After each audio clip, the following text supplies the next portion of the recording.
Hello दोस्तों, बहुत बहुत स्वागत करता हूं आप सभी का। दोस्तों, आज मैं उत्तर प्रदेश की राजनीति से जुड़ी बहुत बड़ी खबर लेकर हाजिर हूं। और उत्तर प्रदेश में वही हुआ जो बीएसपी सुप्रीमो लगातार कह रही थी। बीएसपी सुप्रीमो लगातार अखिलेश यादव पर निशाना साध रही थी, लगातार उनके पीडीए गठबंधन की पोल खोल रही थी और लगातार ये कह रही थी जो समाजवादी पार्टी है वो भारतीय जनता पार्टी को फ़ायदा पहुंचा रही है। दोस्तों, आज की एक ताज़ा तरीन खबर पहले आपको बताते हैं, उसके बाद हम चर्चा की शुरुआत करते हैं। दरअसल उत्तर प्रदेश में हुआ यूं कि उत्तर प्रदेश विधानसभा में जो बसपा के कार्यालय थे, उस कार्यालय को छीन लिया गया है। और इस खबर को सुनने के बाद तमाम जो बीएसपी के समर्थक हैं वो नाराज़ हैं, आग बबूला हैं, क्योंकि दोस्तों बसपा एक राष्ट्रीय पार्टी है और विधानसभा में बसपा का जो कार्यालय हुआ करता था उस ऑफिस को, बसपा के उस ऑफिस को छीन लिया गया है, उसे समेट दिया गया है। और इसको लेकर पूरे देश में बीजेपी के खिलाफ गुस्सा देखा जा रहा है। बीएसपी सुप्रीमो भी इस कदम से नाराज़ नज़र आ रही हैं। और दोस्तों, कांग्रेस के दफ्तर को भी छीन लिया गया है। साथ ही साथ एक बड़ी बात, बड़ा ट्विस्ट जान लीजिए। पहले बड़ा ट्विस्ट ये है, जहां कांग्रेस और बीएसपी के दफ्तर को छीना गया है, वहीं पर समाजवादी पार्टी के दफ्तर को और ही आलीशान बना दिया गया है। यानी समाजवादी पार्टी के दफ्तर को, अखिलेश यादव जी के दफ्तर को और बड़ा कर दिया गया है, यानी उसका आकार और बड़ा कर दिया गया है। भारतीय जनता पार्टी की तरफ से अखिलेश यादव जी को एक बहुत बड़ा तोहफ़ा दिया गया है और इस तोहफ़े को अखिलेश जी ने स्वीकार भी कर लिया है।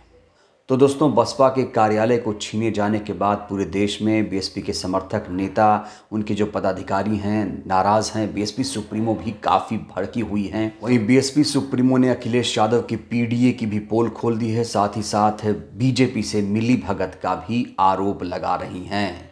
तो दोस्तों, यहाँ पर एक बड़ा सवाल खड़ा हो रहा है, क्या वाकई अब समाजवादी पार्टी भारतीय जनता पार्टी के लिए काम कर रही है? क्या समाजवादी पार्टी 2024 के चुनाव में भारतीय जनता पार्टी को फ़ायदा पहुंचाएगी? दोस्तों, ये सवाल लगातार अब सियासत में तैरने लगे हैं। जिस तरीके से समाजवादी पार्टी को इस बार बड़ा दफ्तर दिया गया है, उसके पीछे के कारणों को तलाशें तो बहुत चीज़ें साफ तौर पर नज़र आ रही हैं। बहुत सारी चीज़ें सामने ही नज़र आ जाती हैं कि इसके पीछे कारण क्या हो सकता है। सबसे बड़ा कारण तो ये है कि अखिलेश यादव इंडिया गठबंधन का हिस्सा थे। ना सिर्फ अखिलेश यादव इसके हिस्सा थे, बल्कि जब इसका फॉर्मेशन हो रहा था, इसका निर्माण हो रहा था, 23 जून को पटना में इसकी पहली बैठक हुई थी, तब अखिलेश यादव, नीतीश कुमार साथ साथ नजर आए थे। और लगातार शुरू से आखिर बेंगलुरु तक वो इंडिया गठबंधन के सदस्य थे। लेकिन कुछ खटपट हुई, उसके बाद अब अखिलेश यादव जी कह रहे हैं कांग्रेस को कभी वोट मत देना। इंडिया गठबंधन के लिए वो चुप हैं। इंडिया गठबंधन को वोट देने की बात वो नहीं कर रहे हैं। वो कह रहे हैं कि पीडीए को वोट देना। यहाँ दोस्तों बताना चाहता हूँ आपको कि जो पीडीए है, पिछड़ा दलित अलायंस बनाया है अखिलेश जी ने। और अखिलेश जी को लगता है कि जो पीडीए है वो इंडिया गठबंधन से भी बड़ा है। यहाँ तक कि अब कई नेता अखिलेश जी को प्रधानमंत्री बनाने की मांग कर रहे हैं। कह रहे हैं कि अखिलेश जी यहाँ पर 25 से 30 सीटें लाएंगे तो प्रधानमंत्री बन जाएंगे। एक अलग ही स्वैग नज़र आ रहा है समाजवादियों में। समाजवादी पार्टी के तमाम नेता अभी से ये ख्वाब देख रहे हैं कि अखिलेश यादव 2024 में पीएम बनेंगे और पीडीए जीत जाएगा। सोचिए दोस्तों, पीडीए उत्तर प्रदेश में बहुत सारी सीटें लाएगा, पीडीए इंडिया गठबंधन को भी हरा देगा, भारतीय जनता पार्टी को भी हरा देगा। तो जिस तरीके से अखिलेश यादव जी को भारतीय जनता पार्टी की तरफ से तोहफा मिला है, टाइमिंग को लेकर भी सवाल खड़े हो रहे हैं। देखिए, टाइमिंग मैं आपको बता रहा हूँ, टाइमिंग यही है ना कि पीडीए को जिताना है, कांग्रेस पार्टी को वोट नहीं देना है, इंडिया गठबंधन को वोट नहीं देना है और खुद एकला चल रहे हैं अखिलेश यादव। जाहिर तौर पर एकला चलेंगे तो उसका फ़ायदा तो भारतीय जनता पार्टी को ही मिलेगा। दोस्तों, समाजवादी पार्टी के नेताओं को ये लग रहा है कि पीडीए के सहारे वो भारतीय जनता पार्टी को हरा देंगे, लेकिन ये सच्चाई नहीं है। सच्चाई इसके उलट है। क्योंकि पीडीए को आप समझेंगे तो पीडीए में क्या है, एक पिछड़ा है, एक दलित है, एक अल्पसंख्यक है। अब क्या तमाम पिछड़े नेता अखिलेश जी को छोड़ छोड़ के जा चुके हैं। तमाम नेता, एक लंबी फहरिस्त, लंबी सूची, उसमें मैं नहीं जाऊंगा।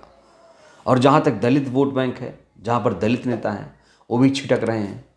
अल्पसंख्यक में सबसे बड़ा चेहरा, मुसलमानों का सबसे बड़ा चेहरा जो समाजवादी में था, वो आज़म खान साहब थे।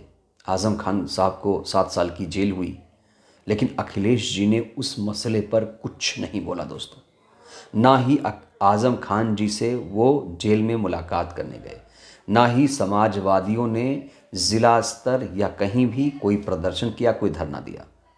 जबकि एक बड़े नेता को जिस तरीके से सज़ा हुई थी, एक आक्रोश व्यक्त करना ज़रूरी था, लेकिन समाजवादी पार्टी के नेताओं ने आज़म खान के समर्थन में कोई रैली, नारेबाजी, कोई प्रदर्शन, धरना, आंदोलन नहीं किया और उनको वैसे ही छोड़ दिया।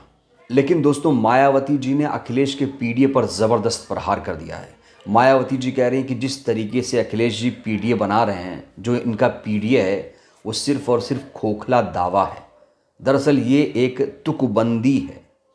एक है एनडीए तो एक है पीडीए। तो बीएसपी सुप्रीमो यहाँ पर इशारा कर रहे हैं कि जिस पीडीए पर उछल कूद कर रहे हैं अखिलेश यादव, वो सिर्फ़ और सिर्फ तुकबंदी है, एक बचकानी हरकत है। और क्योंकि दलित वोट बैंक की कहा जाता है दोस्तों, बीएसपी सुप्रीमो मालकिन है। दोस्तों, बीएसपी सुप्रीमो ने अखिलेश के पीडीए की पूरी तरीके से पोल खोल कर रख दी है। और आपको याद होगा, अखिलेश यादव समेत तमाम लोग ये कह रहे हैं कि मायावती जी भारतीय जनता पार्टी के साथ मिली हुई हैं। उनके चाचा दोनों, शिवपाल यादव, रामगोपाल यादव, कह चुके हैं कि ये बीजेपी की बी टीम है।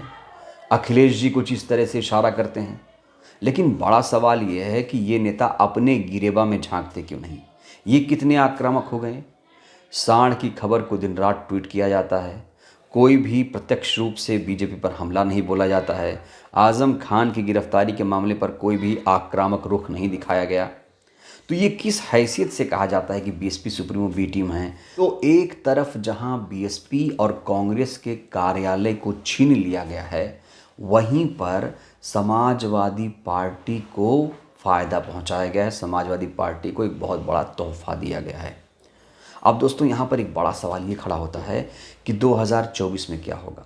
क्योंकि कई सारे लोग अब ये बात कर रहे हैं कि 2024 में कांग्रेस और बीएसपी साथ साथ आ सकते हैं, क्योंकि इंडिया गठबंधन उस तरह से अभी आक्रामक नहीं है।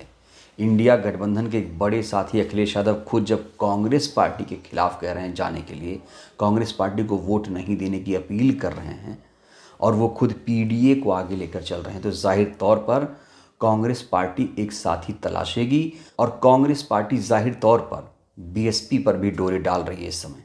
इस समय पूरी कोशिश की जा रही है, प्रदेश इकाई से लेकर केंद्रीय नेतृत्व तक जो आला कमान है, वो लगातार बीएसपी सुप्रीमो से कोशिश कर रहा है गठबंधन करने के लिए। और दोस्तों, 3 दिसंबर को जब नतीजे आएंगे 5 राज्यों में जिस तरीके से चुनाव हुए, मिजोरम, मध्य प्रदेश, छत्तीसगढ़, राजस्थान, तेलंगाना में, माना जा रहा है 3 दिसंबर को फैसला आने के बाद कांग्रेस और बीएसपी में कुछ बात बन सकती है। क्योंकि अखिलेश यादव और बीजेपी के बीच जो हैं दूरियां कहीं ना कहीं घटती जा रही हैं।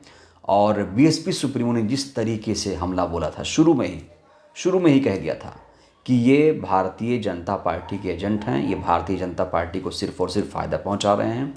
और 2019 के चुनाव में आपने देखा होगा, 2019 के चुनाव में समाजवादी पार्टी अपना गढ़ भी नहीं बचा पाई थी। 5 सीटें सिर्फ मात्र जीत कर लाई थी गठबंधन में।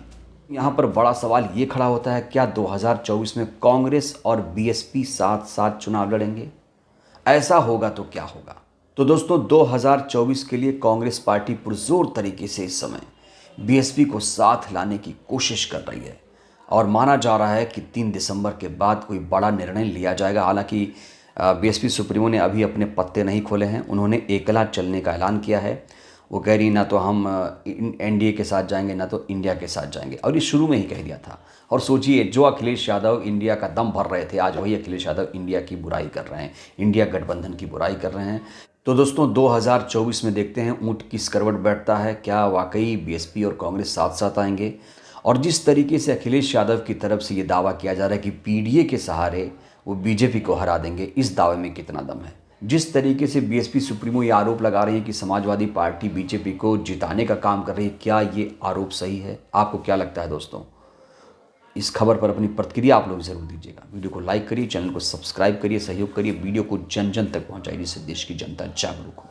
जय भारत, जय संविधान, शुक्रिया।